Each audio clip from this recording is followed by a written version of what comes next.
Hello students, welcome back to the class. आज हम एक बहुत इम्पॉर्टेंट टॉपिक डिस्कस करेंगे। अगर आप जो हैं एमएड कर रहे हैं और एमए कर रहे हैं, किसी भी सब्जेक्ट में डिसर्टेशन आप बनाते होंगे या आप पीएचडी थीसिस लिख रहे हैं, आप पीएचडी करने की तैयारी कर रहे हैं, इंटरव्यू आपका होने वाला है, तो उसमें आपको रिसर्च प्रपोजल लिखाना होता है। तो रिसर्च प्रपोजल क्या होता है, उसमें क्या स्टेप्स होते हैं, हम रिसर्च प्रपोजल कैसे बनाते हैं, आज हम इस बारे में डिस्कस करेंगे। मेरे स्टूडेंट्स की हैवी डिमांड थी कि मैम एक बार रिसर्च प्रपोजल का टॉपिक कवर करा दीजिए, क्योंकि हमको प्रॉपरली रिसर्च प्रपोजल बनाने में प्रॉब्लम होती है। तो मैंने सोचा चलो आज इसी की एक पूरी 1 आवर की मास्टर क्लास बना दी जाए, जिसमें स्टेप बाय स्टेप आपको सब कुछ बताया जाएगा कि कैसे रिसर्च प्रपोजल बनाया जाता है। तो बिना स्किप किए वीडियो को एंड तक देखिएगा। इस क्लास से आपको इतनी मास्टरी हो जाएगी कि आप आसान से कोई भी रिसर्च प्रपोजल आसानी से इसको बना सकेंगे।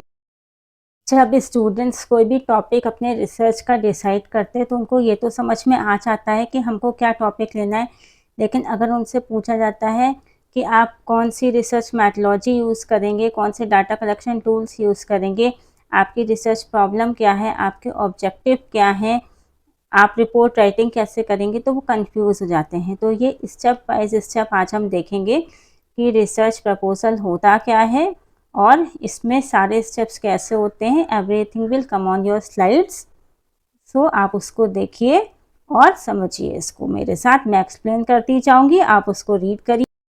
सबसे पहले रिसर्च प्रपोजल होता क्या है। रिसर्च प्रपोजल एक प्लान डॉक्यूमेंट होता है जिसमें कि रिसर्चर जो है बताता है कि वो रिसर्च किस टॉपिक पे करेगा, कैसे करेगा और क्यों करना चाहता है।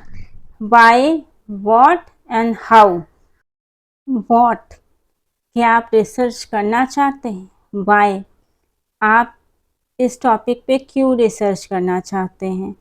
हाउ, आप इसको कैसे करना चाहते हैं, आप किस मेथड का यूज़ करेंगे, आपका तरीका क्या होगा, आपके ऑब्जेक्टिव क्या होंगे। अगर आपका रिसर्च प्रपोजल इन तीनों क्वेश्चंस का आंसर दे रहा है, that means it is the perfect research proposal for your upcoming research study. क्योंकि जब आप पीएचडी की थीसिस करते हैं तो ऐसे ही थोड़ी पीएचडी में एडमिशन हो जाता है। पहले आप अपना नेट जेआरएफ निकालते हो, फिर अगर आपका किसी इंस्टीट्यूट में, आप अगर उन इंस्टीट्यूट का कोई अपना वो होता है एकेडमिक टेस्ट, आप उसको पास आउट करते हो, इंटरव्यू देते हो, उसमें रिसर्च प्रपोजल होता है, वो आप सबमिट करते हो, फिर पीएचडी का कोर्स वर्क होता है, देन आपकी पूरी पीएचडी होती है, उसका वाइवा होता है, तब जाके डिग्री मिलती है ना। It is a long term process. तो सबसे पहले तो फॉरमोस्ट कंडीशन सबसे पहले ही यही होती है कि आपको रिसर्च प्रपोजल बनाना होता है। तो आप उसको परफेक्टली कैसे बनाओगे। सबसे पहले व्हाट, क्या आप करना चाहते हो, क्यों करना चाहते हो। इस जो इंडिया में इतने पॉपुलेशन है तो उसमें से जस्ट अ फ्यू रिसर्च करते हैं, रिसर्च पेपर राइटिंग करते हैं, पोस्ट ग्रेजुएशन में डिसर्टेशन बनाते हैं। कुछ इंस्टीट्यूशंस में पोस्ट ग्रेजुएशन में डिसर्टेशन बनवाया जाता है, कुछ में नहीं बनवाया जाता है। आपकी सबकी अपनी अपनी जो है थ्योरीज होती हैं, उस हिसाब से अपने क्राइटेरिया के हिसाब से सब लोग काम करते हैं। तो आज थोड़ी मेरी तबीयत नासाज है तो मैं थोड़ा कस के नहीं बोल पा रही हूँ, तो प्लीज़ आप लोग कोऑपरेट करने की कोशिश करिएगा मेरे साथ। और तभी मैं 5 दिन के बाद 15 अगस्त के बाद आज 20 अगस्त को क्लास ले रही हूँ। सो सॉरी फॉर दैट, 5 दिन का गैप हो गया, लेकिन आज हम लोग रिसर्च प्रपोजल का पूरा डिस्कशन कर लेंगे अपने इस क्लास में। तो आप क्यों करना चाहते, सब तो नहीं करना चाहते, तो उस क्यों का, व्हाट का जवाब आपको देना है। आप क्यों करना चाहते हैं। आपने कोई एक थिंग आपके दिमाग में आई होगी या आपने कोई प्रॉब्लम देखी होगी कि इस प्रॉब्लम का हम कैसे सल्यूशन निकालेंगे, उस पर हम रिसर्च करेंगे। सिर्फ कोर्स में थोड़े ना होती है कि एमए में करना है कि एमएड में करना है या पीएचडी करनी है तभी होगा। साइंटिफिक रिसर्च होती है, साइंटिस्ट जो होते हैं कितने सारे चीज़ों पे रिसर्च करते हैं, मेडिकल फील्ड में रिसर्च होती है। तो रिसर्च तो होती ही रहती है ना, तो उसमें सब हर किसी को रिसर्च प्रपोजल देना होता है अपनी टीम को। तो हम आज उसी के बारे में डिस्कस करेंगे। पहला व्हाट, फिर हमारा व्हाई। अब क्या, क्यों करना चाहते हो आप, क्या आप रिसर्च करना चाहते हो, व्हाट व्हाई आप क्यों करना चाहते हो, आप उसका आंसर आप दोगे ना, आप क्यों करना चाहते हो। फिर चलो आपने बता दिया मैं इसलिए करना चाहता हूँ या चाहती हूँ, अब हाउ, आप उसको कैसे करोगे, उसमें क्या क्या चीज़ें लोगे, आपकी पॉपुलेशन क्या है, आपकी सैंपल आपने क्या लिया है, कौन सी सैम्पलिंग टेक्निक का आप इस्तेमाल करोगे, ये सब चीज़ें भी फिर आप करोगे। तो फर्दर कौन से डाटा कलेक्शन टूल्स का इस्तेमाल करोगे, डाटा का एनालाइज कैसे करोगे, उसका एनालिसिस कैसे करोगे, रिपोर्ट राइटिंग, आप जब आपका पूरा आउटकम आ जाएगा उसको आप कैसे प्रेजेंट करोगे, रिपोर्ट कैसे लिखोगे। तो उसी के ये सब स्टेप्स होते हैं। रिसर्च प्रपोजल एक प्लान डॉक्यूमेंट होता है जिसमें स्टेप बाय स्टेप ये सब बताया जाता है। थीसिस आपका पूरा फॉर्मेट होती है, जैसे 200 पेज की थीसिस। रिसर्च प्रपोजल 25 पेज का, तो छोटा है तो 15 पेज का। आप उसमें स्टेप एक जो होती है उसकी आउटलाइन देते हो कि आपने ये टॉपिक आपने आइडेंटिफाई किया, फिर आपने उसके क्या रिसर्च ऑब्जेक्टिव्स लिखे। देन चलिए फिर हम इसके डिटेल में स्टेप्स देख लेते हैं, रिसर्च प्रपोजल कैसे बनाते हैं। 1 मिनट, रिसर्च प्रपोजल के स्टेप्स बताने से पहले एक चीज़ याद रखिए कि रिसर्च प्रपोजल कैसा होना चाहिए। आप जब टाइटल चूज़ करोगे ना, तो कोई भी फैंसी टाइटल नहीं लेना है। जैसे आपको कोई फैंसी टाइटल लगा, आपको बहुत अट्रैक्टिव लगा, वो आपने ले लिया, बट आपको वो जेन्युइन देखना है कि ये रिसर्च प्रॉब्लम है, ये प्रॉब्लम आ रही है, इसकी पहले क्या, आज से 20 साल पहले इसमें क्या दिक्कतें थी, आज क्या प्रॉब्लम्स है, आगे इसका फ्यूचर पर्सपेक्टिव क्या हो सकता है। तो आप उस चीज़ को, आप उस स्पेसिफिक एरिया को आइडेंटिफाई करोगे, तो वो आपको टॉपिक लेना है जो वाकई कोई ना कोई प्रॉब्लम सॉल्व कर रही हो। ठीक है, ऐसे टॉपिक्स लेने हैं। तो कैसे आपको टॉपिक चूज़ करना है, मैं 5 मिनट तो उसके भी बारे में आपसे डिस्कशन करना चाहती हूँ। रिसर्च का टॉपिक चूज़ करते समय तीन चीज़ों का बहुत महत्वपूर्ण ध्यान रखना है। ये तो आप लोग गांठ बांध लो इस चीज़ की। एक इंटरेस्ट, एक फीसिबिलिटी, एक रीचेबिलिटी। ये अगर तीनों चीज़ हैं तो ही आप टॉपिक चूज़ करना, वरना ऐसा कोई टॉपिक मत चूज़ करना। इंटरेस्ट, सबसे पहले रिसर्चर का उसमें जेन्युइन इंटरेस्ट होना चाहिए उस टॉपिक में। अगर आप हिस्ट्री के स्टूडेंट रहे हो, आपने मान लीजिए पहले आप हिस्ट्री आपने कभी पढ़ी है, आपने कोई हिस्टोरिकल रिसर्च का टॉपिक चूज़ कर लिया, या आपने डिस्क्रिप्टिव रिसर्च का टॉपिक चूज़ किया, आपको किसी चीज़ पे एक्सपेरिमेंट करना है तो आपने कोई एक्सपेरिमेंटल रिसर्च का टॉपिक चूज़ कर लिया। आप समझ लीजिए आपका एआई एंड न्यू लर्निंग में इंटरेस्ट है। अब मैं आपको कह दूं कि आप जो है गुरुकुल पद्धति की शिक्षा पे आप रिसर्च करो, आपका उसमें इंटरेस्ट ही नहीं होगा तो आप उसमें ना, आपको उसमें डाटा आप कलेक्ट कर पाओगे ना। आपका जब इंटरेस्ट, जेन्युइन इंटरेस्ट नहीं होगा, तो आप अपने लाइफ के 3 to 5 ईयर्स कैसे उसमें डिवोट करोगे। तो सबसे पहले तो अगर टॉपिक आपके इंटरेस्ट का है, क्योंकि अगर वो आपके इंटरेस्ट का नहीं है तो आप उसके साथ सर्वाइव नहीं कर सकते उस टॉपिक के साथ। तो सबसे पहले आपका उस टॉपिक में जेन्युइन इंटरेस्ट होना चाहिए। आपका एआई लर्निंग में इंटरेस्ट है तो ही एआई से रिलेटेड टॉपिक चूज़ करिए। आपका किसी एंग्जाइटी या स्ट्रेस में क्या हो रहा है, बच्चों को किस प्रकार से स्ट्रेस हो रहा है, एंग्जाइटी हो रही है, तो आप वो टॉपिक आप चूज़ करिए। अगर आप जो है आपका जिसमें आपका जेन्युइन फील्ड में इंटरेस्ट है, आपको वो टॉपिक चूज़ करना है। Then next is feasibility. अब फीसिबिलिटी क्या है, फीसिबिलिटी क्या है, आपके पास ये टॉपिक जो आप चूज़ कर रहे हैं, आपको इस पे रिसर्च करने के पास आपके पास पर्याप्त समय, रिसोर्सेस, टूल्स, ये सब चीज़ें अवेलेबल हैं कि नहीं है, आपको ये देखना है। आपके पास टाइम है, पार्टिसिपेंट हैं, आपको ये सब चीज़ों का गहन अध्ययन करना। ऐसे ही नहीं कि कोई भी टॉपिक ले लिया, अब पता चला आपके पास रिसोर्सेस नहीं है, आपके पास पर्याप्त समय ही नहीं है उसको करने का, आपके पास टूल्स नहीं है, तो थोड़ा ब्रेन यूज़ करके आप रिसर्च का टॉपिक चूज़ करिए कि आप उसको कर ले जाओगे, क्या आप उस टॉपिक के साथ सर्वाइव कर पाओगे, आप उस टॉपिक को आगे खींच पाओगे, ये चीज़ दिमाग में लाइएगा। अब ऐसा नहीं कि मेरी फ्रेंड ने ऐसा लिया है तो मुझे भी इस पे करना है, या कोई भी चार्मिंग टॉपिक चल रहा है उस पे मैंने ले लिया। अगर आपके पास रिसोर्स नहीं होंगे, पर्याप्त टाइम नहीं होगा, तो आप कैसे कर लोगे? सपोज़ आपने कोई ऐसा टॉपिक ले लिया कल्चरल स्टडीज़ का कि आपको वहाँ पे किसी एरिया में जाके रहना है, किसी पर्टिकुलर समुदाय के बीच में, किसी पर्टिकुलर कहीं आपको रहना है और वो बहुत दुर्गम इलाका है, आप वहाँ नहीं जा पा रहे हो, पहाड़ी इलाका है, दुर्गम इलाका है, आप वहाँ नहीं जा सकते हो। आपने चूज़ कोई भी ऐसा टॉपिक कर लिया, मैं पर्टिकुलर किसी भी जगह का नाम नहीं दे रही, जनरल सबके लिए है। आपके हिसाब से आप ब्रेन लगा के यूज़ करिए कि अगर आपने कोई ऐसा टॉपिक ले लिया कि आप जो है वहाँ नहीं जा सकते हो, आपकी फिजिकल कंडीशन ऐसी नहीं है कि आप वहाँ पे जाके ऑब्ज़र्व कर पाओ, डाटा कलेक्शन कर पाओ, तो आप ऐसा कोई भी टॉपिक मत लीजिए, क्योंकि जो टॉपिक है उसको आपको उसके साथ अल्टीमेट जस्टिफिकेशन करना है, आपको उस पर पूरी रिसर्च करके देनी है, आपको उसको मिड पे नहीं छोड़ना है। तो टूल्स हैं, रिसोर्सेज हैं, समय है, आप जा ही नहीं सकते हो तो फिर वो टॉपिक लेके क्या करोगे? तो ये चीज़ पेसिबिलिटी इसकी सेकंड कंडीशन है। देन रीचेबिलिटी, रीचेबिलिटी के बारे में भी हम समझते हैं कि आपकी रीच है। फिर हम देखेंगे रीचेबिलिटी ऑफ टॉपिक। रीचेबिलिटी मतलब क्या, वास्तव में इस टॉपिक पे हमने सब कुछ मतलब प्लान्ड आउट कर लिया, हमको ये पर्टिकुलर टॉपिक लेना है, हमें ये बहुत अच्छा लगता है, हमने उसकी फीसिबिलिटी भी देख ली, हाँ हमारे पास पर्याप्त समय है, हम इस पे रिसर्च कर लेंगे, सब कुछ प्री प्लान था। लेकिन अंत में टॉपिक शुरू करने से पहले हमें ये चीज़ देखनी है कि क्या वास्तव में इस पे डाटा कलेक्शन किया जा सकता है, इसकी रीचेबिलिटी इस टॉपिक की क्या है।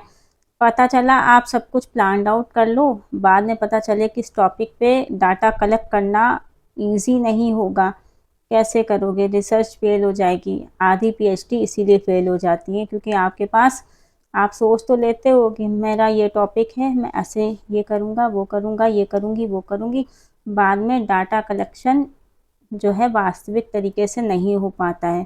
फिर आपको अपनी प्रॉब्लम झेलनी पड़ती है कि कैसे अब मैं आगे बढ़ूँ इस टॉपिक के साथ। तो आपने अपने 2 साल तो बर्बाद कर दिए, अब आगे क्या टाइम, अब क्या होगा, वेस्ट हो जाएगा ना।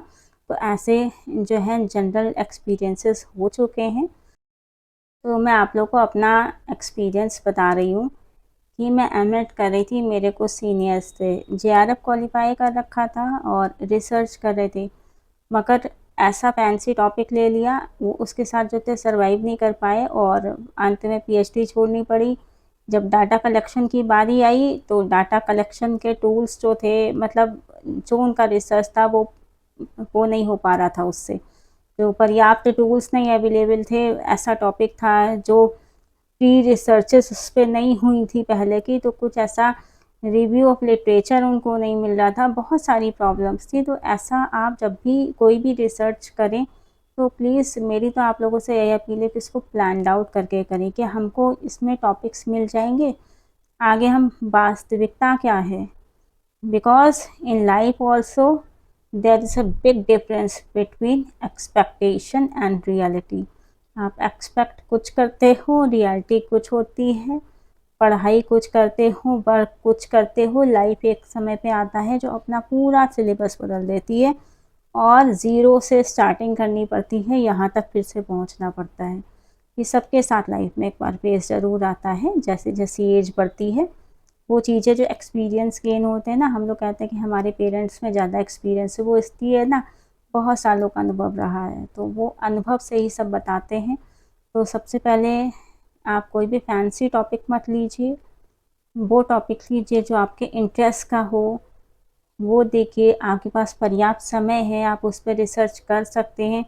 फिर वास्तविकता क्या है कि आप उस पर डाटा कलेक्ट कर पाओगे, रिसोर्सेस अवेलेबल हैं डाटा कलेक्शन के, कि आपका कोई कल्चर स्टडी है, आप क्या वहाँ प्लेस पे जाके डाटा कलेक्ट कर पाओगे, आपका जो है रिज़ल्ट एकदम वैलिड आएगा, रिलायबल होगा, टेस्टिंग फेल तो नहीं होगी। पिछली क्लास में मैंने आपको इसीलिए वैलिडिटी क्या है, रिलायबिलिटी क्या है, सैम्पल क्या है, सैम्पलिंग क्या है, पॉपुलेशन क्या है, सब मैंने आपको पढ़ाया है। आज मैं रिसर्च प्रपोज़ल कैसे बनाते हैं वो मैं आपको बता रही हूँ, और रिसर्च पे हम आगे भी मास्टर क्लास लेंगे। ये टॉपिक बहुत इम्पोर्टेंट है, ये हम कवर करेंगे। तो ये 3 तो आपको समझ में आ गया होगा ना कि अपने इंटरेस्ट के अनुसार हमारे पास पर्याप्त समय है, रिसोर्सेज देख के, और हमारे पास क्या वास्तविक वे में हम इसमें डाटा कलेक्ट कर सकते हैं, ये सोच के ही आप अपना टॉपिक डिसाइड करिएगा। आप टॉपिक सेलेक्ट करने के बाद आता है रिसर्च टाइटल। रिसर्च टाइटल हमारा कैसा होना चाहिए?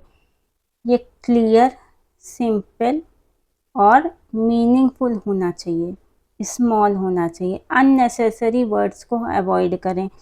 टाइटल टाइटल की तरह हो, पूरा पैराग्राफ नहीं होना चाहिए। Study of dash dash dash पता चला करके आप पूरा एक नीचे तक पैराग्राफ लिख दो तो वो बिल्कुल ही गलत टॉपिक है। मीनिंगफुल होना चाहिए।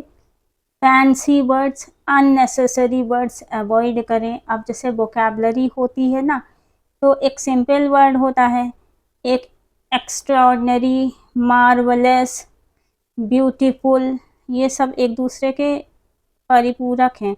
तो एक ऐसा वर्ड यूज़ कर लो तो सबको समझ में आए। आप बहुत इंटेलिजेंट हो सकते हो, आपका आईक्यू लेवल बहुत अच्छा हो सकता है, पर सबको नहीं समझ में आ सकता ना। तो जो भाषा हो, ऐसे ही जब हम लोग पढ़ाते हैं ना, तो पढ़ाने की भाषा भी स्पष्ट होनी चाहिए, बिल्कुल क्लियर, स्पष्ट, सटीक शब्दों में। फैंसी वर्ड्स मैं अपनी टीचिंग में अवॉइड करती हूँ। ऑल्दो मैं कॉन्वेंट एजुकेटेड हूँ, बचपन से बहुत अच्छी शिक्षा मिली है, मगर मुझे सबको लेके चलना है। जिसको इंग्लिश आती है उन्हें भी लेके चलना है, जिनको इंग्लिश नहीं आती है उन्हें भी लेके चलना है। और मैं तो उन लोगों को बहुत प्रमोट करती हूँ जिनको इंग्लिश नहीं आती है। मैं चाहती हूँ आप आओ, मुझसे सीखो। मैं कोई पैसे नहीं लेती इंग्लिश सिखाने के, फ्री में सिखाती हूँ, सबको आनी चाहिए। तो फैंसी वर्ड्स को अवॉइड करिए, क्लियर, साफ, सटीक शब्दों में अपना रिसर्च का टाइटल लिखिए। ठीक, बिल्कुल क्लियर होना चाहिए। Avoid the fancy words, unnecessary words, और क्रिस्प, बिल्कुल क्रिस्प टाइटल उसका रिसर्च का आपका होना चाहिए। अब मैं आपको कुछ टाइटल बताती हूँ। Study of some various important aspects related to impact of online education on students.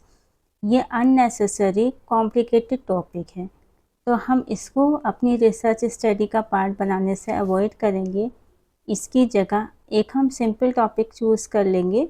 वो इस प्रकार से होगा, impact of online education on academic engagement of under graduate students. तो हमारा जो सेकंड टॉपिक है वो ज़्यादा क्लियर है, इसलिए हम अननेसेसरी वर्ड्स को अवॉइड करके सेकंड टॉपिक हम अपना इसमें चूज़ कर लेंगे। चलिए, अब समझने के बाद इतना कि हमको कैसा टॉपिक लेना है रिसर्च का, अब हम आ जाते हैं एक्चुअल रिसर्च प्रपोजल के स्टेप्स पे। सबसे पहले introduction. Introduction is a background. आप रीडर को बैकग्राउंड दे रहे हो कि आपका जो टॉपिक है वो किस विषय पे है और इसकी जो है बैकग्राउंड हिस्ट्री क्या है। आपने टॉपिक जो चूज़ किया है तो एक ब्रॉड कॉन्सेप्ट में आप इसकी जानकारी जो है आप एक रीडर को दे रहे होते हो, जो आपका पढ़ता है। रीडर कौन है? जो आपका रिसर्च प्रपोजल पढ़ता है ना, वही तो रीडर हुआ। तो आप कैसे इसकी ब्रॉड जानकारी दे रहे हो, चलिए अब हम इसको समझते हैं। आप इंट्रोडक्शन में रीडर को रिसर्च टॉपिक की बैकग्राउंड देते हैं, ये एक्सप्लेन करते हैं कि आपका टॉपिक इम्पॉर्टेंट क्यों है। मान लीजिए आपका टॉपिक है use of artificial intelligence among university students. तो इंट्रोडक्शन में आप पहले एजुकेशन में टेक्नोलॉजी के बढ़ते यूज़ की बात कर सकते हैं, फिर आर्टिफिशियल इंटेलिजेंस की तरफ आ सकते हैं, फिर जनरेटिव एआई और स्टूडेंट के यूज़ की बात कर सकते हैं, फिर धीरे धीरे अपने स्पेसिफिक रिसर्च कॉन्टेक्स्ट तक पहुँचेंगे। यानी इंट्रोडक्शन को आप ऐसे सोचिए, एक जो है जनरल से स्पेसिफिक की ओर, पहले आप ब्रॉड बैकग्राउंड बताएंगे, फिर अपना स्पेसिफिक एरिया बताएंगे, फिर रिसर्च प्रॉब्लम की तरफ ट्रांजिशन करेंगे। इंट्रोडक्शन केवल डेफिनेशन का कलेक्शन नहीं होना चाहिए। कई स्टूडेंट्स इंट्रोडक्शन में 5 डेफिनेशन लिख देते हैं, और सोचते हैं कि टॉपिक जो है कंप्लीट हो गया। तो सिर्फ डेफिनेशंस मत लिखिएगा, जनरल टू स्पेसिफिक पढ़िएगा। पहले आप अपना ब्रॉड कॉन्सेप्ट बताइएगा। आपने जो टॉपिक लिया है, जैसे आपने एआई के बारे में लिया, तो जनरेटिव एआई आपका स्पेसिफिक कॉन्टेक्स्ट है, तो उससे पहले एजुकेशन क्या है। अब बहुत बड़ा भी नहीं लिखना है कि आप बिल्कुल उसमें एक ग्रंथ लिख रहे हो, ऐसा नहीं है। एजुकेशन क्या है, उसमें जो है आईसीटी का क्या रोल है, इंफॉर्मेशन टेक्नोलॉजी का क्या रोल है, वहाँ से आप शुरुआत करोगे। टेक्नोलॉजी एजुकेशन में कैसे आई, आप ये लिखोगे। फिर व्हाट इज़ एआई, आप ब्रॉड पर्सपेक्टिव में लिखोगे। फिर जनरेटिव एआई है, आर्टिफिशियल इंटेलिजेंस का कैसे एजुकेशन में यूज़ हो रहा है। आप इस तरीके से इसको अपना टॉपिक जो है एलैबोरेट करोगे। बहुत से स्टूडेंट्स क्या करते हैं, सिर्फ डेफिनेशन 5-6 डेफिनेशन लेके आए, इंट्रोडक्शन में लिख दिया, हो गया introduction of research proposal. Totally wrong है। कम से कम उसको कुछ इंटरेस्टिंग बनाओ ना, ऐसा बनाओ जो सामने वाला उसको पढ़ने पे मजबूर हो जाए। इतने सारे स्टूडेंट्स आते हैं इंटरव्यू देने के लिए, वो आपको ही क्यों सेलेक्ट करेंगे, आपका ही क्यों लिया जाएगा, कुछ खास लगेगा। सैकड़ों लोग होते हैं। मैं तो पब्लिशर हूँ, बुक्स पब्लिश करती हूँ। ऐसे ही तो बुक्स हर किसी की नहीं छाप देती ना। सैकड़ों लोग आते हैं, सैकड़ों मैन्युस्क्रिप्ट्स आती हैं मेरे पास, ऐसे रिजेक्ट हो जाती हैं, छपने लायक नहीं है, वापस कर दी जाती है। Sorry ma'am, sorry sir, your book can't be published, your manuscript is not accepted. हम लोग मना कर देते हैं। क्यों कर देते हैं? क्योंकि उसमें कोई वजन ही नहीं होता है। अपने टॉपिक में वजन रखो, ठीक है, अपने टॉपिक में वजन रखो। मैं खुद इंटरनेशनल ऑथर हूँ, स्टार्टिंग की थी, एक बुक लिखी थी, 80+ बुक्स, 80 किताबें मैं लिख चुकी हूँ। उत्तर प्रदेश की धरती से लिखना शुरू किया, नेशनल लेवल तक गई, इंटरनेशनल लेवल तक गई। दुनिया के काफ़ी पार्ट्स में मेरी बुक्स पब्लिश हो चुकी हैं, वहाँ पढ़ी जाती हैं। अमेज़ॉन पे सब अवेलेबल है, आप लोग चेक कर सकते हैं। अंकिता सिंह इंटरनेशनल ऑथर डाल के, अंकिता सिंह इंटरनेशनल पब्लिशर डाल के पूरी मेरी प्रोफाइल आती है अमेज़ॉन पे, आप वहाँ पे उसको चेक कर सकते हैं।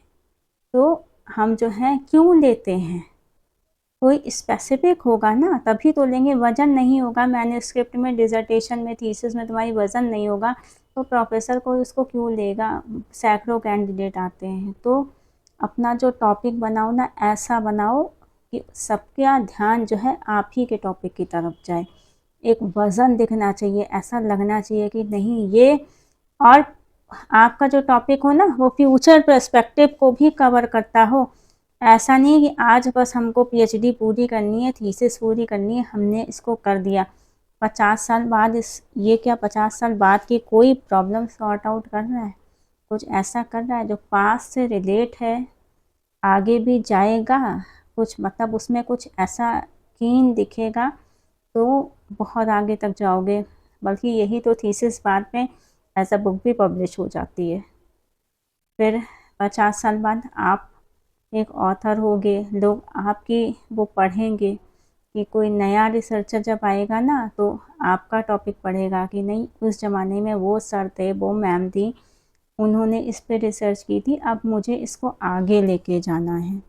तो रिसर्च भी ऐसी होती है ना, एक पीढ़ी का जो टॉपिक होता है वो दूसरी पीढ़ी आगे लेके जाती है, दूसरी पीढ़ी का तीसरी पीढ़ी आगे लेके जाती है। Now we will see what is the research problem. Research problem एक रिसर्च का जो है बहुत इम्पॉर्टेंट हिस्सा होता है। रिसर्च प्रॉब्लम का मतलब है वह इशू, गैप या सिचुएशन जिसे रिसर्चर सिस्टमैटिकली इन्वेस्ट करना चाहता है। एक बात आप लोग ध्यान रखिए, प्रॉब्लम का मतलब हमेशा नेगेटिव प्रॉब्लम नहीं होती है। रिसर्च प्रॉब्लम जो है एक रिसर्चेबल इशू होता है। Okay, research problem is the researchable issue. मान लीजिए यूनिवर्सिटीज़ में स्टूडेंट एआई टूल का इस्तेमाल कर रहे हैं, लेकिन हमें पर्याप्त रूप से पता नहीं है कि वह इन टूल का किस पर्पस के लिए यूज़ कर रहे हैं, कितनी फ्रीक्वेंसी से यूज़ कर रहे हैं, और इससे उनके एकेडमिक एंगेजमेंट पर क्या रिलेशनशिप है या क्या असर पड़ रहा है। ये एक रिसर्च प्रॉब्लम बन सकती है कि उनके एकेडमिक एंगेजमेंट पे इसका क्या असर पड़ रहा है। ठीक है, रिसर्च जो आप एआई टूल्स यूज़ कर रहे हैं उसका क्या असर पड़ रहा है? क्या क्रिएटिविटी बर्न आउट हो रही है? जो इंसान की सोचने की क्षमता थी एआई आने से पहले, क्या वो क्रिएटिविटी बर्न आउट हो रही है? पहले तो क्रिएटिविटी होती थी, इतने बड़े बड़े लेखक हुए हैं, महादेवी वर्मा जी, मुंशी प्रेमचंद, इंग्लिश में शेक्सपियर, विलियम वर्ड्सवर्थ, कितने हुए, सब अपनी क्रिएटिविटी से तो लिखते थे। अब एआई आने से क्या हो गया है, वो एआई ने छाप के दे दिया, वो लिख दिया तो यूनिवर्सिटी स्टूडेंट्स पे एआई का क्या इम्पैक्ट पड़ता है, ये हमने अगर ये टॉपिक चूज़ किया है तो हम स्टूडेंट्स को देखेंगे ना कि उनकी एक्टिविटीज़ को ऑब्जर्व करेंगे कि क्या इम्पैक्ट पड़ता है, वो किस तरीके से हमें प्रोजेक्ट जमा कर रहे हैं, कैसे सबमिट करें, क्या उनके प्रोजेक्ट पूरी तरह से एआई बेस्ड हैं, तो ये सब चीज़ें देखेंगे। तो इसमें हम एक चीज़ और समझ लेते हैं, what is the research gap, what is not known, what needs the further investigation and what is the research gap। Gap कहाँ पे है, ये रिसर्चर खुद इन्वेस्टिगेट करता है, यही रिसर्च प्रॉब्लम का कोर कोड है। इन चीज़ों को इन्वेस्टिगेट करके ही रिसर्च प्रॉब्लम का सिलेक्शन होता है। हम आगे के स्टेप पे बढ़ने से पहले, जो हमारा आगे का स्टेप है रिव्यू ऑफ रिलेटेड लिटरेचर, उस पर बढ़ने से पहले हम रिसर्च गैप देख लेते हैं। What is the research gap, मैं ये आपको समझा दूंगी, हालांकि रिसर्च गैप कोई स्टेप नहीं है, बट आपको मालूम होना चाहिए व्हाट इज़ रिसर्च गैप, तो वो मैं आपको समझा देती हूँ, वो आपके लिए यूज। चलिए हम समझते हैं कि रिसर्च गैप क्या है। इसका मतलब ये होता है एग्जिस्टिंग लिटरेचर में वो एरिया जहाँ फर्दर रिसर्च की आवश्यकता है। गैप कई प्रकार के हो सकते हैं, population gap, geographical gap, methodological gap, contextual gap. ये जो रिसर्च गैप के टाइप्स हैं, ये स्लाइड फॉर्म में आपके सामने आ रहे हैं, स्क्रीन पे इसको देखिए और समझिए कि पॉपुलेशन गैप क्या है और आगे और जो मैंने अभी गैप्स बताए वो क्या है। तो आप जब इसको समझते हो, लिखा हुआ भी देख के साथ में मेरे एक्सप्लेनेशन के साथ समझते हो, तो वो समझना काफ़ी आसान हो जाता है। तो चलिए देखते हैं फिर पॉपुलेशन गैप क्या है। पॉपुलेशन गैप तब होता है जब किसी टॉपिक पर रिसर्च तो हुई, लेकिन किसी पर्टिकुलर पॉपुलेशन या ग्रुप पर पर्याप्त रिसर्च नहीं हुई, यानी कि कुछ ना कुछ कमी रह गई। मान लीजिए आर्टिफिशियल इंटेलिजेंस और एजुकेशन पर बहुत सारी रिसर्च अवेलेबल है, लेकिन ज़्यादातर रिसर्च पोस्ट ग्रेजुएट स्टूडेंट्स पर हुई है।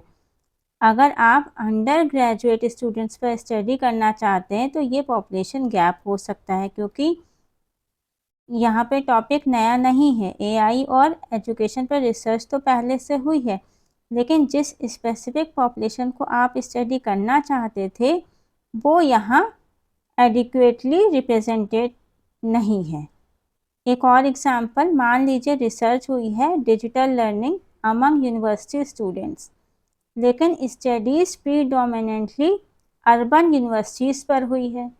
अब ये बहुत बड़ा यहाँ पे गोलमाल है कि अर्बन यूनिवर्सिटीज़ पे तो हो गया, अब जो रूरल एरिया में जो यूनिवर्सिटी जो होती है ना, तो यूनिवर्सिटी सिर्फ यूनिवर्सिटी थोड़ी ना होती है, उससे एफिलेटेड डिग्री कॉलेजेस भी होते हैं। रूरल एरिया को आपने टच ही नहीं किया, शहरी बच्चों को ले लिया, तो वहाँ तो पक्का पॉपुलेशन गैप आना है, क्योंकि रूरल एरिया के थिंकिंग का पर्सपेक्टिव अलग है, अर्बन का पर्सपेक्टिव अलग है। तो आप एक एरिया को नहीं ले सकते, आपको जब आप यूनिवर्सिटी स्टूडेंट्स की बात कर रहे हैं तो आपको फिर दोनों एरिया को कवर करना है ना, तो ये एक गोलमाल है, इसको कहेंगे पॉपुलेशन गैप। स्लाइड में देखिए आगे, आप रूरल बैकग्राउंड से आने वाली यूनिवर्सिटी स्टूडेंट्स का एक्सपीरियंस स्टडी करना चाहते हैं, जो कि पहले अर्बन यूनिवर्सिटीज़ पे हुई थी, रूरल पे नहीं हो पाई थी, तो यहाँ पॉपुलेशन रिलेटेड गैप आइडेंटिफाई किया जा सकता है। इसलिए याद रखिए टॉपिक सेम हो सकता है, लेकिन पॉपुलेशन अलग होने पर रिसर्च गैप डेवलप हो जाता है। जोग्राफिकल गैप दूसरा गैप है, ये थोड़ा सिमिलर लगता है लेकिन पॉपुलेशन गैप से अलग है। यहाँ फोकस लोकेशन या जोग्राफिकल कॉन्टेक्स्ट पर होता है। मान लीजिए ऑनलाइन एजुकेशन पर बहुत सारी research United states, United kingdom और इंडिया की जो टायर 1 सिटीज़ है, मेट्रोपॉलिटन सिटीज़ है, वहाँ पे हुई है, लेकिन किसी पर्टिकुलर रीजन या स्टेट में रिसर्च बहुत कम है। आप एग्जाम्पल से समझ सकते हैं, Impact of online learning on undergraduate students in selected universities of Uttar Pradesh.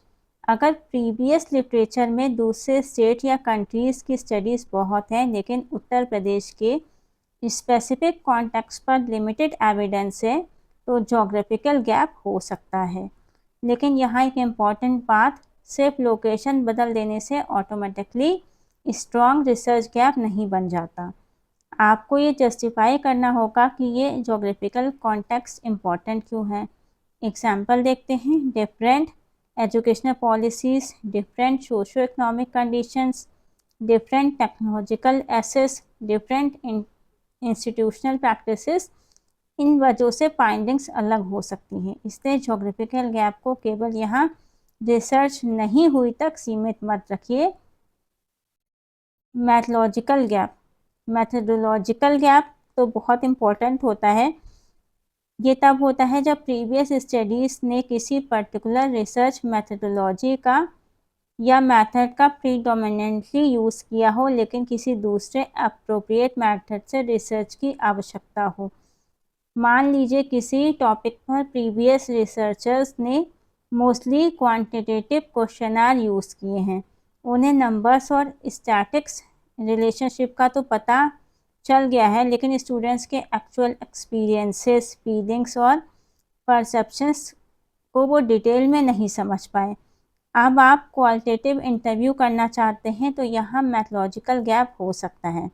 दूसरा example, previous studies cross sectional surveys पर आधारित थी।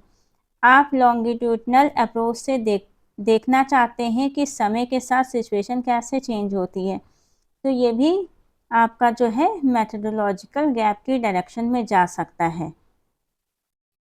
थ्योरेटिकल गैप, ये भी एक एडवांस कॉन्सेप्ट है। थ्योरेटिकल गैप तब हो सकता है जब एग्जिस्टिंग रिसर्च में किसी फेनोमेना को एक्सप्लेन करने के लिए थ्योरेटिकल पर्सपेक्टिव इनसफिशिएंट हो, या किसी रिलेवेंट थ्योरी का एप्लीकेशन किसी कॉन्टेक्स्ट में पर्याप्त रूप में नहीं हुआ हो।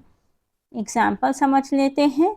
मान लीजिए स्टूडेंट्स मोटिवेशन पर रिसर्च हुई है और रिसर्चर्स ने एक पर्टिकुलर मोटिवेशनल थ्योरी का यूज़ किया है, लेकिन किसी न्यू एजुकेशनल कॉन्टेक्स्ट में उस थ्योरी की एप्लीकेबिलिटी प्रॉपरली एग्जामिन नहीं हुई। आप उसी कॉन्टेक्स्ट में उसे थ्योरेटिकल फ्रेमवर्क को टेस्ट या एक्सप्लोर करना चाहते हैं, तो थ्योरेटिकल गैप हो सकता है। एक और पॉसिबिलिटी है, डिफरेंट थ्योरीज एक ही फेनोमेना को अलग अलग तरीके से एक्सप्लेन कर रही हैं, लेकिन प्रीवियस स्टडीज़ ने उन्हें कंपेयर नहीं किया, तो थ्योरी कंपैरिजन भी रिसर्च गैप जनरेट कर सकता है। Theoretical gap generally advance research में ज़्यादा दिखाई देता है, इसलिए इसे समझते समय आपको लिटरेचर और थ्योरेटिकल फ्रेमवर्क दोनों अच्छे से पढ़ने पड़ेंगे। ये सब मैं आपको रिसर्च गैप बता रही हूँ, जिससे कभी भी आपको आगे समझने में दिक्कत ना हो। मास्टर क्लास का यही फ़ायदा होता है। ऑल्दो ये 1 आवर की हो जाती है, लंबी तो होती है, लेकिन जितने भी कॉन्सेप्ट्स होते हैं वो टोटली क्लियर आउट हो जाते हैं। और अभी मैंने पहले भी 3 मास्टर क्लास लिए हैं, तो उसमें काफ़ी सारे कॉन्सेप्ट्स क्लियर किए हैं। वैसे तो मैं आराम से 20 से 30 मिनट की ही क्लास लेती हूँ, जो एक ऑफलाइन क्लास होती है 45 मिनट्स की, उसी पे डेडिकेटेड होती है क्लासेस। लेकिन मास्टर क्लास का मेरा ये मतलब होता है कि जो कॉन्सेप्ट है, इम्पॉर्टेंट जो कॉन्सेप्ट है, उसका बिल्कुल आपको कोर से, बिल्कुल सेंटर पॉइंट से, कोर से उसके बारे में जानकारी हो जाए, वो ज़्यादा इम्पॉर्टेंट है। तो इसलिए थोड़ा सा आपको टाइम देना पड़ेगा, क्योंकि आप भी बहुत मेहनत से पढ़ते हो। ये तो आपके फ़ायदे के लिए, हम लोग तो ये सब पढ़ चुके, कर चुके, न्यू जनरेशन हो, आपको करना है तो पढ़ना तो पड़ेगा, थोड़ा टाइम निकालना पड़ेगा। मैं भी मेहनत से बना रही हूँ।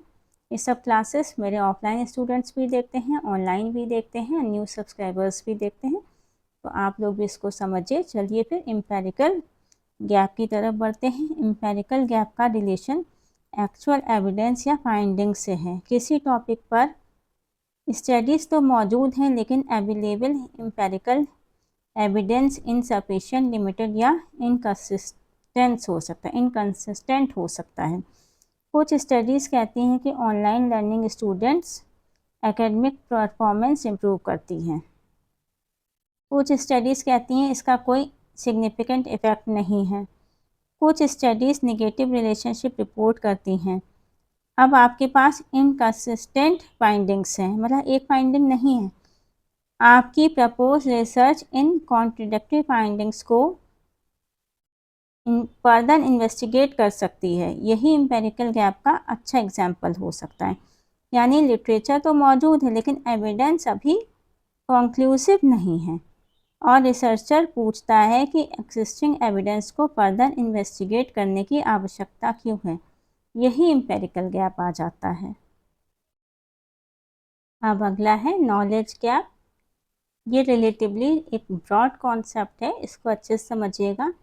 नॉलेज गैप तब होता है जब किसी पर्टिकुलर फेनोमेनन के बारे में हमारी एग्जिस्टिंग अंडरस्टैंडिंग इनकम्प्लीट हो, यानी कि अधकच्चा ज्ञान। कहते हैं ना, अधूरा ज्ञान हमेशा घातक होता है, ये उसी परिप्रेक्ष्य में है।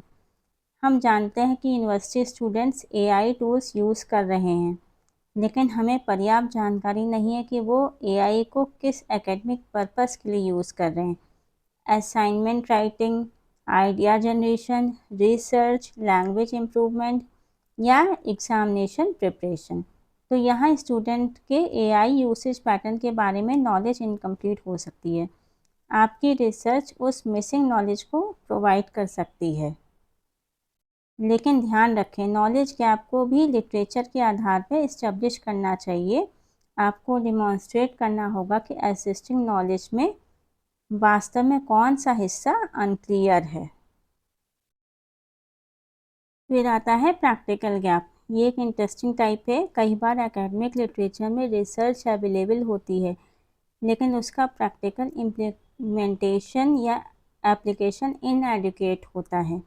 एग्जाम्पल, रिसर्च स्टडीज़ बता रही हैं कि एक particular teaching strategy student learning improve कर सकती है, लेकिन स्टूडेंट या यूनिवर्सिटी में टीचर्स उसे इफेक्टिवली इम्प्लीमेंट कर पा रहे हैं या नहीं कर पा रहे हैं, ये एक लिमिटेड स्कोप है। तो यहाँ प्रैक्टिकल गैप हो सकता है कि होता तो बहुत कुछ है, लेकिन हकीकत में there is a big difference between ना एक्सपेक्टेशन एंड रियलिटी। तो यहाँ प्रैक्टिकल गैप हो सकता है। आप रिसर्च करके ये देख सकते हैं कि थ्योरी या रिसर्च फाइंडिंग्स वास्तविक एजुकेशनल सेटिंग्स में कैसे काम करें, यानी what research says and what actually happens in practice. इन दोनों के बीच डिफरेंस हो सकता है, यही प्रैक्टिकल गैप हमको बताता है। Contextual gap. अब अगला है कॉन्टेक्चुअल गैप। कॉन्टेक्चुअल गैप को जोग्राफिकल गैप से कंफ्यूज मत कीजिएगा, क्योंकि जोग्राफिकल गैप में लोकेशन इम्पॉर्टेंट हो सकती है, लेकिन कॉन्टेक्चुअल गैप ब्रॉडर टर्म है। कॉन्टेक्स्ट का मतलब हो सकता है institutional context, educational context, cultural context, professional context, social context या किसी पर्टिकुलर सिचुएशन का कॉन्टेक्स्ट। एग्जाम्पल के लिए, ऑनलाइन लर्निंग पर रिसर्च स्कूल स्टूडेंट्स के कॉन्टेक्स्ट में हुई है, लेकिन हायर एजुकेशन या टीचर एजुकेशन के कॉन्टेक्स्ट में पर्याप्त रिसर्च नहीं हुई है। टॉपिक टेक्नोलॉजी और एजुकेशन के ही हैं, लेकिन कॉन्टेक्स्ट यहाँ बदल गया ना, और कॉन्टेक्स्ट बदलने से फाइंडिंग भी चेंज हो जाती है। इसलिए रिसर्चर पूछ सकता है, क्या एग्जिस्टिंग फाइंडिंग्स इस नए कॉन्टेक्स्ट पे लागू होती हैं। अगर इसका आंसर जो है सफिशेंटली इस्टेब्लिश नहीं है, तो कॉन्टेक्चुअल गैप डेवलप हो सकता है।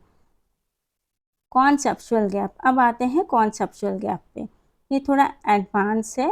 कॉन्सेप्चुअल गैप तब हो सकता है जब कॉन्सेप्ट्स या वेरिएबल्स के बीच रिलेशनशिप को एग्जिस्टिंग रिसर्च में पर्याप्त क्लियरिटी के साथ एग्जामिन नहीं किया गया हो। एग्जाम्पल, मान लीजिए रिसर्च में ऑनलाइन लर्निंग और एकेडमिक एंगेजमेंट दोनों कॉन्सेप्ट्स पर बहुत स्टडीज़ हैं, लेकिन दोनों के बीच रिलेशनशिप को किसी पर्टिकुलर पॉपुलेशन में पर्याप्त रूप से एग्जामिन नहीं किया गया, या रिसर्चर्स ने एकेडमिक एंगेजमेंट को केवल अटेंडेंस के लिए मेजर किया, जबकि एंगेजमेंट के बिहेवियर, इमोशनल और कॉग्निटिव डायमेंशंस भी हो सकते हैं। तो यहाँ कॉन्सेप्चुअल अंडरस्टैंडिंग को फर्दर डेवलप करने की आवश्यकता हो सकती है। कॉन्सेप्चुअल गैप आइडेंटिफाई करने के लिए आपको की कॉन्सेप्ट्स की डेफिनेशन और प्रीवियस स्टडीज़ की जानकारी होनी बहुत ज़रूरी है। Research gap due to contradictory findings, ये बहुत इंपॉर्टेंट पड़ जाता है। ये आखिरी टाइप है कॉन्ट्रडिक्टरी फाइंडिंग्स गैप। इससे आप एम्पिरिकल गैप के साथ रिलेटेड भी समझ सकते हैं। मान लीजिए 5 स्टडीज़ हैं। स्टडी ये कहती है एआई का यूज़ एकेडमिक परफॉर्मेंस पे पॉजिटिव इफ़ेक्ट देता है। स्टडी बी कहती है कोई सिग्निफिकेंट इफ़ेक्ट नहीं है। स्टडी सी कहती है excessive AI use academic performance को निगेटिवली अफेक्ट करता है। अब सवाल उठता आखिर सही पिक्चर क्या है? जब प्रीवियस स्टडीज़ की फाइंडिंग्स कंसिस्टेंट नहीं हैं तो रिसर्चर के पास उन्हें फर्दर इन्वेस्टिगेट करने का स्ट्रॉन्ग रीज़न हो सकता है। ऐसी सिचुएशन में रिसर्च गैप इस बात से निकलता है कि एग्जिस्टिंग एविडेंस कॉन्ट्रडिक्टरी है।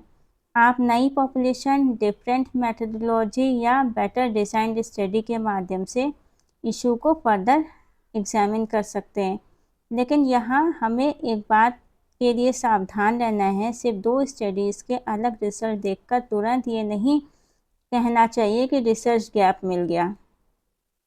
हमें पूरा रिलेवेंट लिटरेचर देखना चाहिए, तभी तो रिव्यू ऑफ रिलेटेड लिटरेचर करते हैं ना, और समझना चाहिए कि कॉन्ट्रडिक्टरी फाइंडिंग्स क्यों आ रही हैं। हो सकता है पॉपुलेशन अलग हो, सैम्पल साइज़ अलग हो, टूल्स अलग हो, रिसर्च डिज़ाइन भी अलग हो सकती या कॉन्टेक्स्ट अलग हो सकता है। ये सब जो हैं हमारे रिसर्च गैप्स बनते हैं। होप आपको रिसर्च गैप समझ में आ गया होगा कि रिसर्च गैप कहाँ आ जाते हैं। अब रिव्यू ऑफ रिलेटेड लिटरेचर, यानी कि रिसर्चर जो है पिछले साल की कुछ फाइंडिंग्स, पिछले 50 ईयर्स की फाइंडिंग्स या अपनी जो स्टडी वो कर रहा है उससे रिलेटेड स्टडी सर्च करता है कि इससे पहले जो रिसर्चर्स ने स्टडी की हैं उसमें उन्होंने क्या फाइंड किया है। रिसर्चर ए ने क्या फाइंड किया, रिसर्चर बी ने क्या रिलेवेंट पाया, रिसर्चर सी ने क्या रिलेवेंट पाया, या रिसर्चर डी ने क्या पाया, रिसर्चर ई ने क्या पाया, रिसर्चर जेड ने क्या पाया। तो जितनी भी स्टडीज़ हैं आपके रिव्यू ऑफ रिलेटेड लिटरेचर में आपके टॉपिक से रिलेटेड जितनी भी स्टडीज़ होंगी उसको आप एक एक पैराग्राफ में लिख सकते हैं वहाँ पे विद रेफरेंस, उनका नाम लगा लिख के कि किसने किसकी स्टडी से आपने ये लिया है। तो ये आपका perfect review of related literature बन जाएगा। ये बहुत ज़रूरी कॉन्सेप्ट होता है।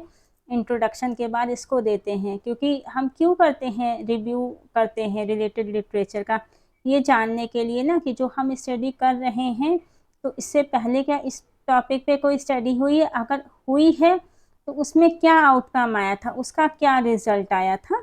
तो ये हम देखते हैं रिव्यू ऑफ रिलेटेड लिटरेचर में। जैसे कि लिटरेचर के जो रिव्यू में हम सिर्फ प्रीवियस स्टडीज़ की लिस्ट नहीं बनाते हैं, एक बहुत इम्पॉर्टेंट डिस्ट्रिक्शन देखते हैं रिसर्चर ए ने क्या पाया, बी को क्या मिला, सी को क्या मिला, डी को क्या मिला। ये लिटरेचर रिव्यू बहुत बेसिक फॉर्मेट है। एक अच्छा लिटरेचर रिव्यू प्रीवियस रिसर्चेस को एनालाइज और सिंथेसिस करता है। आपको देखना है प्रीवियस रिसर्चर्स ने स्टडी में क्या किया था, किस पॉपुलेशन पर किया था, कौन सी मेथोलॉजी यूज़ की थी, क्या फाइंडिंग्स आई थी, और सबसे इम्पॉर्टेंट क्या अभी भी कुछ ऐसा है जिसे फर्दर स्टडी करने की आवश्यकता है। मतलब फ्यूचर पर्सपेक्टिव क्या होगा जो पुराने रिसर्चर्स नहीं फाइंड आउट कर पाए, हम उसको देखेंगे कि इसका आगे क्या आउटकम बनता है। हो सकता पुराने रिसर्चर्स ने स्टडी एम तक फाइंड आउट कर लिया, उसके बाद अगर वो आर फाइंड आउट करता तो उसको बहुत कुछ आगे मिल सकता था, मगर उसने अपनी रिसर्च वहीं पे उस ज़माने के हिसाब से जो उसका रिलेवेंट था उसने वहीं पे आके एम तक छोड़ दिया। अब आप न्यू रिसर्चर हो, उसको आगे लेके जाओ, ओ पी आगे लेके जाओ, आर तक पहुँचो, आप देखो, और आने वाली पीढ़ी पे इसको आगे देखेगी, जेड तक जाएगी। तो इस तरीके से करके मैं ये सिर्फ ABCD का एग्जाम्पल से आपको समझा रही हूँ। ये इस तरह से आप उसमें मत लिखिएगा, इसका कोई इससे सरोकार नहीं है, just example I am giving you. Okay, तो सब रिसर्चर्स की आप फाइंड आउट करते हो कि क्या पिछली रिसर्चेस में क्या आया था, उसको एनालिसिस करते हो उसका, तो उस हिसाब से आप अपना रिव्यू ऑफ रिलेटेड लिटरेचर तैयार करते हो। अब आते हैं रिसर्च ऑब्जेक्टिव पे। रिसर्च ऑब्जेक्टिव बहुत इंपॉर्टेंट पार्ट है किसी भी रिसर्च स्टडी का। ऑब्जेक्टिव सी हमें बताते हैं कि रिसर्च स्टडी में रिसर्चर फाइंड आउट क्या करना चाहता है, उसका गोल क्या है, उसका उद्देश्य क्या है, वो क्या पता करना चाहता है, वो रिसर्च स्टडी क्यों कर रहा है, इसका क्या जो है किस लिए करना चाहता है। तो क्या, क्यों और किस लिए का जो ये आंसर है वो हमारे रिसर्च ऑब्जेक्टिव्स देते हैं। एक बहुत वेग टॉपिक हम नहीं लेंगे, जैसे कि हमने ले लिया to study stress among student, ये तो बहुत ब्रॉड कॉन्सेप्ट है ना। तो ये अब हमारे दिमाग में है कि हमें बच्चों में कितना स्ट्रेस है उसको फाइंड आउट करना है। To study the stress among students, तो ये तो बहुत ब्रॉड कॉन्सेप्ट है, तो ऐसा नहीं लेंगे ना। तो उसका स्पेसिफिक ऑब्जेक्टिव हमेशा स्पेसिफिक, ब्रॉड से नहीं, जनरल से नहीं, स्पेसिफिक होना चाहिए बिल्कुल। जैसे एक सेंटर कोर होता है ना, वो चीज़ होनी चाहिए हमारे इसके ऑब्जेक्टिव में। जैसे आप समझो, to study the academic stress among upper primary students, हमारा फर्स्ट ऑब्जेक्टिव बना। अब हम कोरिलेशन स्टडीज़ कर रहे हैं तो उसमें क्या करेंगे, कोरिलेशन फाइंड करेंगे ना कि रिलेशनशिप क्या है। To study the relationship between academic stress and academic achievement of upper primary students। अब मैंने अपर प्राइमरी स्टूडेंट्स क्यों लिया, क्योंकि ये हमने स्पेसिफिक सैम्पल चूज़ कर लिया कि हम जो हैं अपनी स्टडीज़ जो हैं अपर प्राइमरी, हम प्राइमरी स्टूडेंट्स पे नहीं कर रहे, हम ग्रेजुएशन पे नहीं कर रहे, हम छोटे बच्चों पे नहीं कर रहे, हम पोस्ट ग्रेजुएशन पे नहीं कर रहे, हम अपर प्राइमरी स्कूल के स्टूडेंट्स को लेंगे ना। तो इसीलिए मैंने स्पेसिफिक वर्ड यहाँ यूज़ किया, अपर प्राइमरी स्टूडेंट्स। तो रिसर्च का जो ऑब्जेक्टिव है वो बहुत स्पेसिफिक होना चाहिए। अब हमने ब्रॉड कॉन्सेप्ट नहीं लिया, हमको कोरिलेशन स्टडीज़ करनी थी, तो रिलेशनशिप फाइंड हमने की ना। इसीलिए हमने to study the relationship between academic stress. अब स्ट्रेस तो बहुत सारे होते हैं, एक्यूट स्ट्रेस होता है, बहुत सारे स्ट्रेस होते हैं, फैमिली स्ट्रेस होता है और फिजिकल स्ट्रेस होता है। अब यहाँ पे मेरे हाथ में मैंने मारा, यहाँ पे चोट लगी, तो यहाँ मुझे इस नर्व्स में स्ट्रेस हुआ ना, तो ये फिज़िकल स्ट्रेस हुआ। मुझे ये ऐसे से मैं मार रही हूँ खुद को, तो ये मुझे फिजिकल स्ट्रेस हुआ। अभी मुझे कोई टेंशन हो जाए तो मुझे मेंटल स्ट्रेस होगा, तो मेंटल स्ट्रेस नहीं लेना, फिजिकल स्ट्रेस नहीं लेना, एक्यूट स्ट्रेस नहीं लेना, ओके। इमोशनल स्ट्रेस नहीं लेना, जैसे जो भी प्रॉब्लम्स होती हैं इमोशंस की, घर में होती हैं, अपने पीयर्स के साथ होती हैं, फैमिलीज़ में होती हैं, तो वो किसका पार्ट है, वो इमोशनल स्ट्रेस का पार्ट है। तो हमने यहाँ इमोशनल स्ट्रेस को क्रॉस कर दिया, फिजिकल स्ट्रेस को क्रॉस कर दिया एंड हमने मेंटल स्ट्रेस को क्रॉस कर दिया, because we are taking upper primary students ना, तो हम उनका एकेडमिक स्ट्रेस मतलब पढ़ाई से रिलेटेड क्या उनको स्ट्रेस मिलता है, हम उनका खेलकूद नहीं देख रहे कि खेलकूद में स्ट्रेस मिलता है, एक्स्ट्रा करिकुलम एक्टिविटीज़ में स्ट्रेस मिलता है, कोचिंग क्लासेस में स्ट्रेस मिल रहा है, ये नहीं देख रहे। बट एकेडमिक स्ट्रेस जो उनको स्कूल में मिल रहा है, स्कूल की स्टडीज़ के थ्रू मिल रहा है, हम उसको मेजर कर रहे हैं। तो हमने स्पेसिफिक ऑब्जेक्टिव में ले लिया to find the relationship between academic stress and academic achievement. अब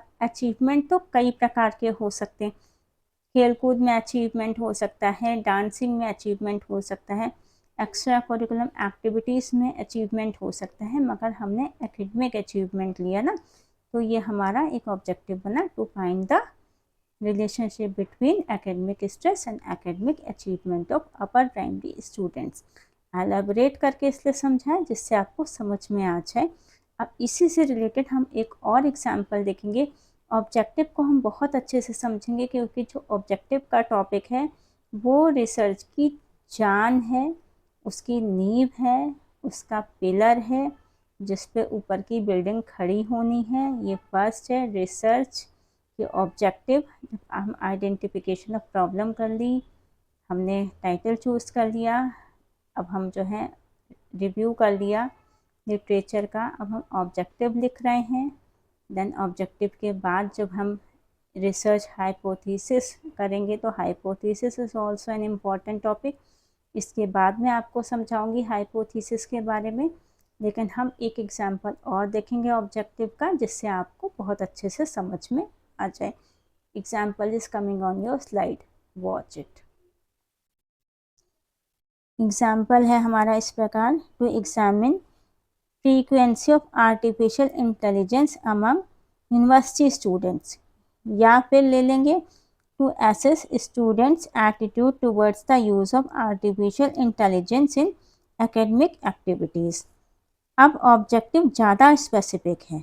ऑब्जेक्टिव लिखते समय एक्शन वर्ब्स यूजफुल होते हैं, जैसे to examine, to assess, to analyze, to compare, to determine, to investigate, to identify। जब भी आप अपना रिसर्च का ये ऑब्जेक्टिव लेंगे, to study, to examine, to identify, to analyse, ऐसे करके लिखिएगा, ऐसे मत लिख दीजिएगा to study academic achievement, academic stress, नहीं, to study academic stress and academic achievement among upper primary students, to study the relationship between academic stress and academic achievement of upper primary students, to examine, to identify, to analysis, ये सब हमारे keywords हैं, इनको याद रखिएगा, ठीक है। वैसे तो मैं यूजीसी नेट की क्लासेस लेती हूँ, लेकिन ये आपका डिसर्टेशन, पीएचडी, इन सब से रिलेटेड है, तो हमारा जो है बैकग्राउंड वही है टीचिंग लर्निंग का। हमेशा से मैंने हायर एजुकेशन की ही क्लासेस ली हैं। जब टीचिंग स्टार्ट की थी तो सबसे पहले तो एमए एजुकेशन के बच्चों को पढ़ाया था, फिर ग्रेजुएशन में बीए में सब्जेक्ट एजुकेशन, बीएड के स्टूडेंट्स को तो आदत है हायर ही लेवल पढ़ाने की, आदत रही है मेरी शुरू से, तो वही मैं पढ़ाती हूँ। तो मैंने कहा आज सोचा मैंने कि आप लोगों को रिसर्च प्रपोजल क्लियर कर दूँ कि कैसे बनाया जाता है। होप जो मैं पढ़ा रही हूँ, जितना समझा रही हूँ, आपको समझ में आ रहा है। अभी आप जो मेरे ऑफलाइन स्टूडेंट्स देख रहे हैं या ऑनलाइन जो स्टूडेंट्स देख रहे हैं या फिर मेरे सब्सक्राइबर्स देख रहे हैं, और आगे भी जो भी ये वीडियो तो एक बार रिकॉर्ड हो गया तो हमेशा के लिए हो जाता है, जो भी ये आगे देखेगा तो उसके लिए यूज़फुल होगा। सो मेरी तरफ से जो है बेस्ट विशेस मेरे लर्नर्स को कि आप जो है अच्छे से पढ़ाई करें, खूब तरक्की करें लाइफ में। चलिए अपने टॉपिक पे कम बैक करते हैं। ऑब्जेक्टिव्स ऐसे नहीं होना चाहिए जिसका मेजरमेंट प्रैक्टिकली पॉसिबल ना हो। हाँ, ये मैंने आपसे कहा था कि प्रैक्टिकलिटी आप याद रखिएगा। ऐसा कुछ भी मत ले लीजिएगा जिसका जो है मेजरमेंट ही ना पॉसिबल हो। आपने कोई ऑब्जेक्टिव फ्रेम आउट कर लिया, उसकी फाइंडिंग्स निकालना पॉसिबल नहीं है, फिर आपको ही प्रॉब्लम होगी, दूसरा कोई सल्यूशन के लिए उसके नहीं आएगा। तो आपकी ऐसी फाइंडिंग्स होनी चाहिए जो आपका पर्पस सॉर्ट आउट करे, जो आसानी से आपको चीज़ें मिल जाएं, ठीक है। फिर रिसर्च प्रॉब्लम, ऑब्जेक्टिव और मेथोडोलॉजी के बीच में लॉजिकल कनेक्शन होना चाहिए। जो आप रिसर्च प्रॉब्लम लोगे, जो आप ऑब्जेक्टिव्स लोगे और जो मेथोडोलॉजी यूज़ करोगे ना, लॉजिकल कनेक्शन होना चाहिए। आपने रिसर्च प्रॉब्लम डिसाइड कर ली, फिर आप उसकी मेथोडोलॉजी सोचोगे कि मैं किस मेथोडोलॉजी से इसको आगे लूँगा, क्या सैम्पल लूँगा, क्या सैम्पलिंग करनी है, तो उस हिसाब से ही आपके जो ये रिसर्च के ऑब्जेक्टिव्स हैं ये फ्रेम आउट होने चाहिए। ये मेरा कहने का मतलब है। ऐसा कुछ कोई भी ऐसा ऑब्जेक्टिव नहीं बनाना कि आपको बाद में फिर वो आप जो है आपने कुछ लिख दिया, फिर आपने वो तो आप एक लाइन लिख दोगे रिसर्च प्रपोजल में कि मेरा ये रिसर्च ऑब्जेक्टिव है, लेकिन उस एक लाइन पे आपको 3 साल 4 साल 5 साल मेहनत करनी पड़ेगी ना। तो एक वो जो एक लाइन जो लिखना, सोच समझ के लिखना, आगे का सोच के लिखना कि क्या मुझे जो मैं कैसे मेरे को डाटा कलेक्शन करना है, किस तरीके से करना है, तो उसके मुझे कैसे हेल्प मिलेगी, मतलब क्या मैं वो उसको क्या प्रैक्टिकली उसको हम पूरा कर पाएंगे। ऐसा कोई ऑब्जेक्टिव आप लोग मत ले लेना प्लीज़, जो भी मेरे व्यूअर्स देख रहे हैं, कि बाद में वो आपका प्रैक्टिकल ना हो, उसका आउटकम निकालना, उसका कोई भी आउटपुट ना आए, आपकी स्टडी बीच में रह जाए, तो ऐसा आप कोई भी ऑब्जेक्टिव मत लीजिएगा। ओके, अब हम रिसर्च ऑब्जेक्टिव्स के बाद रिसर्च हाइपोथेसिस देखेंगे। Hypothesis is very important concept in every research. We will see about the null hypothesis क्या है, अल्टरनेटिव हाइपोथेसिस क्या है, हाइपोथेसिस क्या है? हाइपोथेसिस एक टेंटेटिव स्टेटमेंट या टेंटेटिव एजम्पशन होती है जिसमें रिसर्चर पहले से एक अनुमान लगाता है कि उसके रिसर्च वेरिएबल्स के बीच क्या रिलेशनशिप हो सकती है। सिंपल लैंग्वेज में कहें तो hypothesis is testable prediction. Hypothesis का ही हमेशा टेस्ट किया जाता है। It is the testable prediction, यानी रिसर्चर रिसर्च शुरू करने से पहले ये अनुमान रखता है और फिर कलेक्टेड डाटा की हेल्प से ये टेस्ट करता है कि उसका अनुमान स्टैटिकली जो है सपोर्टेड है या नहीं है। फॉर एग्जांपल हमारा रिसर्च टॉपिक है relationship between social media use and academic performance among university students. अब हमारा अनुमान हो सकता है कि स्टूडेंट्स जितना ज़्यादा सोशल मीडिया यूज़ करते हैं उनके एकेडमिक परफॉर्मेंस के साथ कोई रिलेशनशिप हो सकती है। तो हम हाइपोथेसिस बना सकते हैं there is a significant relationship between social media use and academic performance among university students. अब यहाँ दो इम्पॉर्टेंट वेरिएबल्स हैं, सोशल मीडिया यूज़ और एकेडमिक परफॉर्मेंस। हाइपोथेसिस में हम इन वेरिएबल्स के बीच एक्सपेक्टेड रिलेशनशिप को स्टेट करते हैं। अब हाइपोथेसिस के टू कॉमन फॉर्म्स होते हैं, नल हाइपोथेसिस। नल हाइपोथेसिस को कैसे डिनोट किया जाता है ये आपकी स्क्रीन पे आ रहा है। इसमें जनरली हम क्या करते हैं, वेरिएबल्स के बीच कोई सिग्निफिकेंट रिलेशनशिप या सिग्निफिकेंट डिफरेंस नहीं है। इफ यूजीसी नेट के भी बल्कि एग्जाम में आता है there is no significant relationship between the two variables, you will take it out as null hypothesis. Okay, there is no significant relationship between social media use and academic performance among university students. तो ये आपकी क्या हो गई, null hypothesis हो गई, यानी हमारा एजम्पशन है कि दोनों वेरिएबल्स के बीच में कोई सिग्निफिकेंट रिलेशनशिप नहीं है। अब बात करते हैं ऑल्टरनेटिव हाइपोथेसिस की। दूसरी होती है ऑल्टरनेटिव हाइपोथेसिस जिसे H1 या HA लिखा जाता है। इसे हम कहते हैं वेरिएबल्स के बीच सिग्निफिकेंट रिलेशनशिप या सिग्निफिकेंट डिफरेंस एग्जिस्ट करता है। नल हाइपोथेसिस में we say there is no significant relationship between the two variables, but here हम देखते हैं, अनुमान लगाते हैं क्या दोनों वेरिएबल्स के बीच में सिग्निफिकेंट रिलेशनशिप है।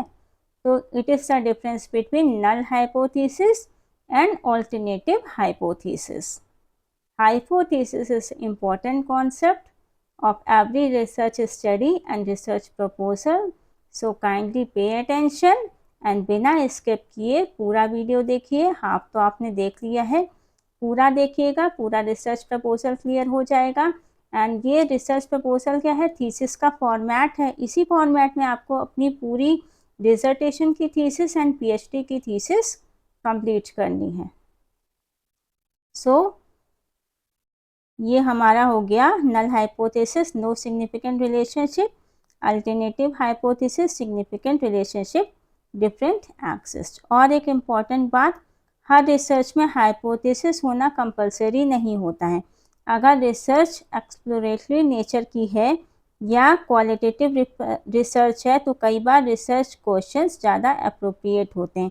लेकिन जब हम क्वांटिटेटिव रिसर्च में वेरिएबल्स के बीच रिलेशनशिप, डिफरेंस या इफेक्ट को स्टैटिक्स से मेजर करते हैं तब हाइपोथेसिस बहुत यूज़फुल हो जाती है। और सबसे इम्पॉर्टेंट बात, हाइपोथेसिस कोई फाइनल रिजल्ट नहीं होता है, ये बस एक रिसर्चर का अनुमान होता है। ये सिर्फ रिसर्चर का एक इनिशियल टेस्टेबल एजम्पशन होता है। ओके, अब हम देखते हैं what is the data collection. हम आधा रिसर्च प्रपोजल पे आ चुके हैं, हाइपोथेसिस तक हमने डिस्कशन कर लिया है। Now we will move to next step. So अब हम आते हैं रिसर्च मेथोडोलॉजी के, रिसर्च प्रपोजल के बहुत ही इम्पॉर्टेंट टॉपिक रिसर्च मेथोडोलॉजी पे। ये आपका कोर है स्टडी का हाइपोथेसिस के बाद। ये असली जो आप रिसर्च करते हो ना, ये वही है।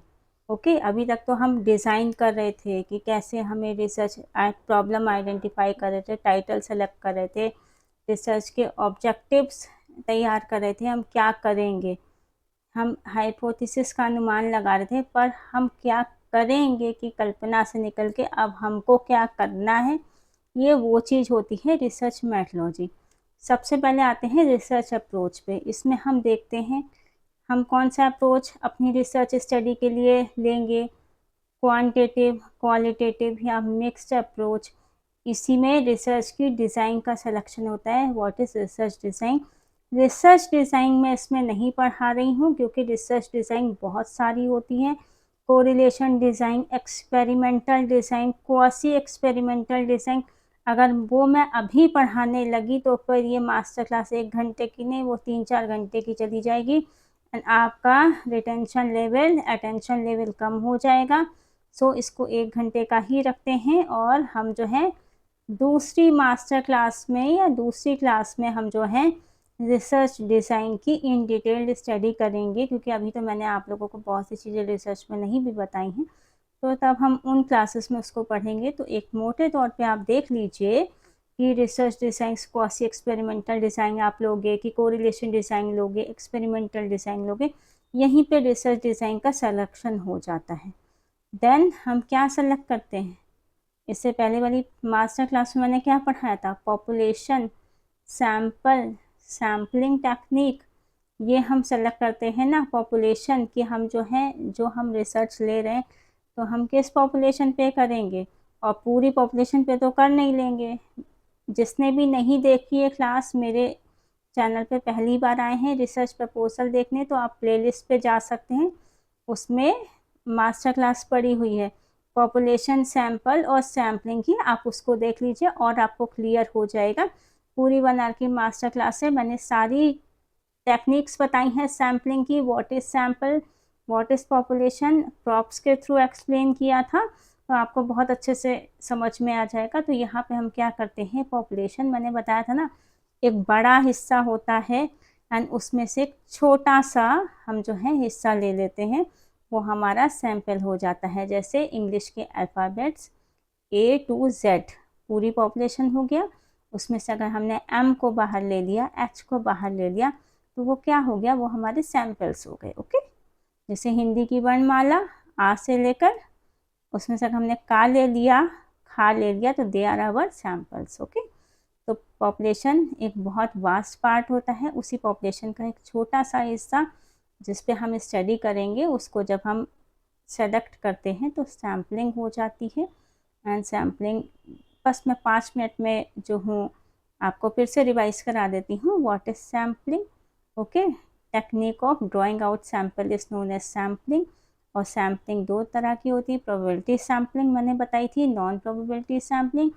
तो प्रोबेबिलिटी सैम्पलिंग में random sampling, stratified random sampling, systematic sampling, cluster sampling, ये सैम्पलिंग के प्रकार थे, आप उस मास्टर क्लास में पढ़ लेना। और नॉन प्रोबेबिलिटी सैम्पलिंग, अच्छा रैंडम सैम्पलिंग में क्या होता है, हर किसी को इक्वल चांस ऑफ सिलेक्शन होता है बिकम द सैम्पल, और नॉन रैंडम में किसी को भी इक्वल चांस नहीं मिलता है। जो रिसर्चर होता है उसका कोई पर्पस होता है, अपने पर्पस से ही वो जो है सैम्पल को चूज़ आउट करता है, जैसे जिसको आसानी से मिल जाता है। मैंने बताया ना purpose of sampling, okay, snowball sampling, काफ़ी तरह की सैम्पलिंग है, तो इन डिटेल आप उसमें पढ़ लीजिएगा। तो रिसर्च मेथोडोलॉजी में research approach, research design select करना, देन पॉपुलेशन देखना, पॉपुलेशन में से सैम्पल सेलेक्ट करना, सैम्पलिंग टेक्निक सेलेक्ट करना कि हम किस सैम्पलिंग टेक्निक से अपना जो है रिसर्च कंटिन्यू करेंगे। Then we come to data collection tools. अब हम अपने डाटा का कैसे कलेक्शन करेंगे, क्वेश्चन आर से करेंगे, इंटरव्यू मेथड से करेंगे, ओके, कि जो रिसर्च के जो टूल्स होते हैं उनसे करेंगे। तो हम इसमें ये देखते हैं, थोड़ा सा डाटा कलेक्शन टूल के बारे में समझ लेते हैं। डाटा कलेक्शन टूल्स में से questionnaire, interview schedule, observation schedule, achievement test, attitude scale, ये सब होते हैं। ये मैं इन डिटेल क्लास आप लोगों को पढ़ाऊँगी डाटा कलेक्शन टूल्स के बारे में, क्योंकि 1 मिनट में तो आपको नहीं समझ में आएगा, उसकी स्पेशली मास्टर क्लास होगी, उसमें आप लोग समझिएगा। तो यहाँ पे जो है डाटा कलेक्शन टूल्स की वजह से आपकी रिसर्च बहुत अप्रोप्रिएट हो जाती है। आप सेलेक्ट करते हो कि हमको किस विधि से अपना रिसर्च पूरा करना है, तो इसीलिए डाटा कलेक्शन टूल का सिलेक्शन किया जाता है। अगर रिसर्चर स्टैंडर्डाइज टूल यूज़ कर रहा है तो उसके डिटेल्स उसको देने चाहिए। जैसे बहुत से लोग होते हैं ना कि स्टैंडर्डाइज टूल्स बनाते हैं, बहुत से रिसर्चर्स के हैं तो वो यूज़ करते हैं, तो उसका रेफरेंस मेंशन करना चाहिए। अगर रिसर्चर अपना टूल डेवलप कर रहा है तो टूल डेवलपमेंट और वैलिडेशन प्रोसेस एक्सप्लेन किया जा सकता है। फिर आता है डाटा कलेक्शन प्रोसीजर। डाटा कैसे कलेक्ट होगा, किससे परमिशन ली जाएगी, पार्टिसिपेंट्स को कैसे अप्रोच किया जाएगा, डाटा कितने समय में कलेक्ट होगा, इन चीज़ों का बेसिक प्लान प्रपोजल में होना चाहिए। और अंत में क्या, डाटा एनालिसिस करते हैं ना, जो हमने डाटा कलेक्शन किया उसी का तो एनालिसिस होगा। तो क्वांटिटेटिव डाटा है तो डिस्क्रिप्टिव स्टैटिस्टिक्स, इन्फ्रेंशियल स्टैटिस्टिक्स आदि और रिसर्च ऑब्जेक्टिव के अनुसार चूज़ किए जा सकते हैं। क्वालिटेटिव डाटा है तो थीमेटिक एनालिसिस जैसे अप्रोचेस अप्रोप्रिएट हो सकते हैं। इम्पॉर्टेंट बात ये कि मेथोडोलॉजी सिर्फ टर्मिनोलॉजी की लिस्ट नहीं है, ये अपने आप में खुद जो है रिसर्च मेथोडोलॉजी ही आपकी टोटल थीसिस मेकिंग का प्रोसेस है। इसी के ऊपर आपकी पूरी थीसिस जो है टिकी होती है। अच्छा, अब हम देखते हैं इथिकल कंसिडरेशन। इथिक्स क्या होते हैं, रिसर्च के कुछ इथिक्स होने चाहिए ना। जैसे इथिक्स को क्या कहेंगे, कुछ मॉरल वैल्यूज़ होनी चाहिए रिसर्च में भी। तो वो क्या होता है वो हम जल्दी से देख लेते हैं, क्योंकि क्लास अब आपकी बहुत लंबी हो चुकी है। ये रिसर्च में इथिक्स को इग्नोर नहीं किया जा सकता है। अगर आप ह्यूमन पार्टिसिपेंट्स के साथ रिसर्च कर रहे हैं तो एथिक्स को जानना बहुत ज़रूरी। पार्टिसिपेंट्स को रिसर्च के पर्पस की जानकारी होनी चाहिए, उनको बायस नहीं होना चाहिए। जहाँ रिक्वायर्ड है वहाँ इन्फॉर्म्ड कंसेंट लिया जाना चाहिए। जैसे अगर आप ऑब्जर्वेशन टेक्निक का इस्तेमाल कर रहे हैं ना, तो आप जैसे किसी ग्रुप को कर रहे हैं तो वहाँ के जो मुखिया हैं, प्रधान हैं, आप बताइए कि हम रिसर्च स्टडी कर रहे हैं, तो आप उनकी स्पेशल परमिशन लीजिए इसके लिए। पार्टिसिपेंट की प्राइवेसी और कॉन्फिडेंशियलिटी मेंटेन करनी चाहिए।